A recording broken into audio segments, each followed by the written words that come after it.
코로나19 신규 확진자가 사흘 연속 증가하며 다시 400명대를 기록했습니다. 오는 26일부터 시작되는 백신 접종이 코로나19 상황에 반전을 가져왔으면 하는 바람인데요.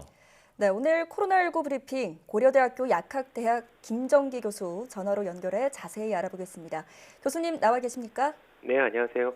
네, 신규 확진자가 다시 400명대로 올라왔습니다. 최근 한 달을 살펴보면 적게는 300명에서 많게는 600명까지 등락을 거듭하고 있는데요. 현재 상황 어떻게 보십니까? 최근 경향성을 보면 설 연휴 직후에 600명대를 보였던 시기가 있었거든요. 예. 이때랑 비교하면 현재는 3,400명대의 규모를 보이고 있기 때문에 다소 안정된 양상은 보이고 있다. 이렇게는 보고 있습니다. 근데 말씀하신 것처럼 지난 한 달 동안 신규 확진자 규모가 300명에서 600명 사이로 오르락내리락 하고 있거든요.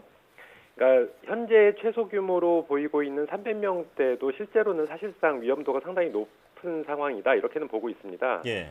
그렇기 때문에 언제든지 방역에 허점이 있다면 크게 증가할 가능성은 상당히 높다라고 생각을 하고 있고요. 여기에 다음 주면 초중고랑 대학교가 일제히 개학을 하게 됩니다. 일정 부분 온라인하고 대면을 병행하긴 합니다만 어쨌든 이러한 상황하고 그리고 변이 바이러스 위험도 여전히 해외 상황은 상당히 높거든요. 그래서 언제든지 국내로 유입돼서 지역사회 전파가 일어날 가능성이 상당히 높기 때문에 여전히 안심할 단계는 아니다 이렇게는 보고 있습니다. 예. 네, 정부는 이번 주말 거리두기 조정안을 발표할 예정인데요. 5인 이상 사적 모임 금지 조치를 연장할지 관심이 쏠리고 있습니다. 어떻게 보십니까?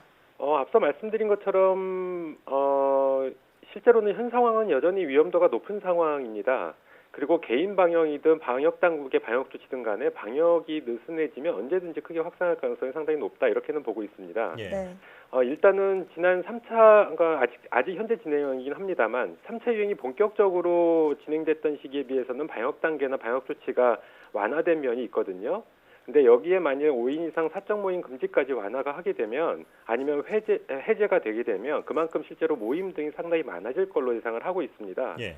이렇게 되면 다시 신규 확진자 규모가 다시 늘어날 가능성이 높기 때문에 지금보다 더 크게 안정화되기 전까지는 5인 이상 사적 금지 모임 금지 조치는 이제 유지되어야 되지 않을까 이렇게 생각을 하고 있고 예. 네. 그러면 언제까지 이걸 유지해야 되느냐? 제 개인적으로 봤을 때는 적어도 안정적으로 200명대 안쪽으로는 들어와야지만 이러한 부분을 좀 검토해 볼 필요가 있지 않을까 이렇게 생각을 하고 있습니다. 예, 신규 확진자 규모가 200명대 수준으로 떨어질 때까지만이라도 이 조치를 유지하는 게 맞다고 보시는군요.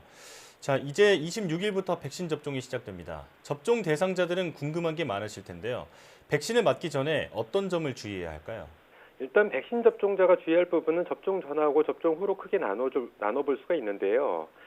접종 전에 특히 유의하실 부분은 물론 접종 전에 의료진과 문진이나 예진 등을 충분히 하는 걸로 지금 상황이 되어 있거든요. 네. 네. 그럼에도 불구하고 만약에 페니실린 계열의 항생제 등처럼 약물에 대해서 중증 알러지 반응을 경험했던 분들은 접종 전에 의료진과 이 부분에 대해서 충분히 상의를 하셔야 된다 이렇게 보고 있습니다. 예. 그리고 접종 후에 특히 주의해야 될 부분은 기본적으로 접종 후 30분 동안 한 15분에서 30분 정도로 지금 예상이 되고 있는데 일단 30분 정도는 접종 의료기관에서 대기를 하시는 걸로 되어 있습니다. 그렇기 때문에 크게 문제는 없는데 문제는 귀가 후거든요. 예. 그러니까 귀가 후에 특히 3시간 정도까지는 본인이 이상 반응이 있는지를 좀 셀프 모니터링을 잘 하셔야 되고요. 그 이후에도 짧게는 수일 또는 길게는 일주일 정도는 평소와 다른 어떤 이상 반응, 몸에 이상 반응이 있는지를 잘 모니터링을 하셔야 된다라고 말씀을 드리고 싶습니다. 예. 네, 백신 접종 후의 대처 상황에 대해서 조금 말씀을 해주셨는데 좀 더 구체적으로 이상 반응이 나타날 경우에는 어떻게 대처하면 좋을까요? 이번 1분기에 접종을 하게 되는 백신은 아스트라제네카 백신하고 화이자 백신이거든요. 예. 그러니까 두 백신의 이상 반응의 종류나 정도는 다소 차이가 있습니다. 근데 종합적으로 봤을 때에는 이제 기본적으로 코로나19 백신을 접종 맞았을 때 접종 부위가 붓거나 통증이 있는 국소 부위의 이상 반응이 있고요.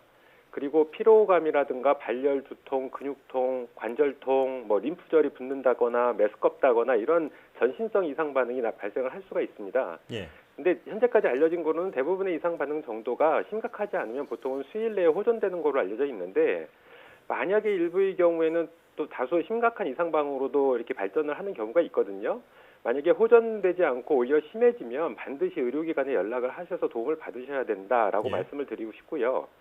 특히 문제는 도움을 받기 어려운 시간대인 밤에 이상 반응이 심각해지면 만일 집안에 가족이 있다면 당연히 가족에게 먼저 알려야 되겠고요. 그래서 야간 진료 의료기관으로 바로 가셔야 되고 만약에 혼자 사시거나 아니면 응급 상황이 발생을 하게 되면 119에 연락을 취하셔서 도움을 받는 게 가장 좋다 이렇게 말씀을 드리고 싶습니다. 예. 심한 증상이 나타난다면 반드시 의료기관의 도움을 받아라 말씀해 주셨습니다. 정부가 65세 이상 고령자를 대상으로 화이자 백신을 먼저 접종할 가능성이 크다고 밝혔습니다. 정부의 판단 적절하다고 보십니까? 이러한 배경에는 이번에 화이자 백신에 대한 1차 검증 자문단 회의에서 만 16세 이상 접종 가능한 걸로 권고를 하였거든요. 예.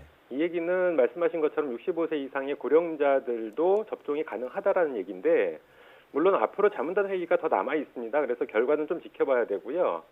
지난번에 아스트라제네카 백신처럼 최종 점검 회의에서 결론이 바뀔 수도 있거든요. 예. 그래서 이 상황은 좀 더 지켜봐야 되는데 제 개인적인 생각으로는 화이자 백신 같은 경우에 65세 이상의 고령자에 대한 접종도 큰 문제는 없지 않느냐라고는 생각을 하고 있습니다. 예.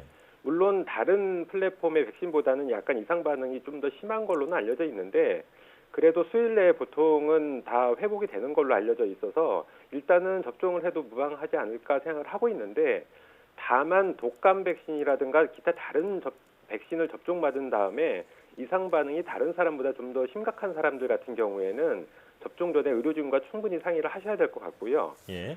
그리고 화이자 백신 접종 후에 사망 사례가 발생했던 해외 사례의 경우에는 일단 현재까지 결론은 백신과의 직접적인 연관성이 없다라고 결론은 났는데 그럼에도 불구하고 비교적 중증의 기저질환을 갖고 계신 고령층 같은 경우에는 화이자 백신을 피하는 게 낫지 않을까. 그래서 이런 부분들은 최종 점검 회의에 좀 이런 코멘트가 들어가면 좋지 않을까라는 생각을 가지고 있습니다. 예. 네.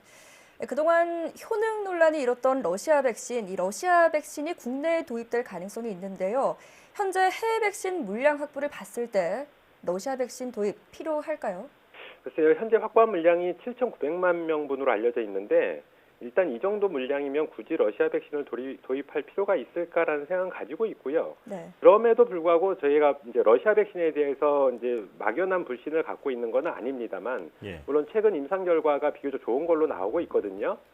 그럼에도 불구하고 백신이 개발됐을 초창기에 논란이 있었기 때문에 굳이 러시아 백신까지 도입을 해야 되느냐, 이제 현재 물량이 어느 정도는 확보됐다라고는 생각을 하고 있습니다. 예. 그럼에도 불구하고 만일의 상황을 대비해서 러시아 백신에 대한 검토, 그러니까 이거는 도입 여부랑 상관없이 일단 검토는 진행을 하는 게 맞지 않을까 이런 생각을 가지고 있습니다. 예. 지금 물량으로도 충분하다 이런 말씀이시군요.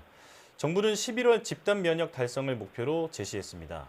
집단 면역이 형성되려면 어떤 조건들이 만족돼야 할까요? 일단 기본적으로 집단 면역 형성 조건은 얼마나 많은 사람들이 접종을 받느냐겠죠. 그래서 2차 접종까지 완료된 거를 기준으로 봤을 때 국민의 한 20-30% 정도만 접종이 진행되더라도 일정 부분 효과는 보이기 시작할 거다라고는 보고 있습니다. 예. 네. 그래서 이러한 효과는 접종률이 증가하면서 더 크게 나타날 거고요. 우리가 얘기하는 진정한 의미의 집단 면역은 적어도 70% 이상은 접종이 진행돼야 된다라고 보고 있습니다. 다만 어느 정도 안심하고 일상생활로 복귀하기 위해서는 아무래도 전 국민에 가까운 비율이 접종을 받아야 되지 않을까 이렇게 생각을 하고 있습니다. 예.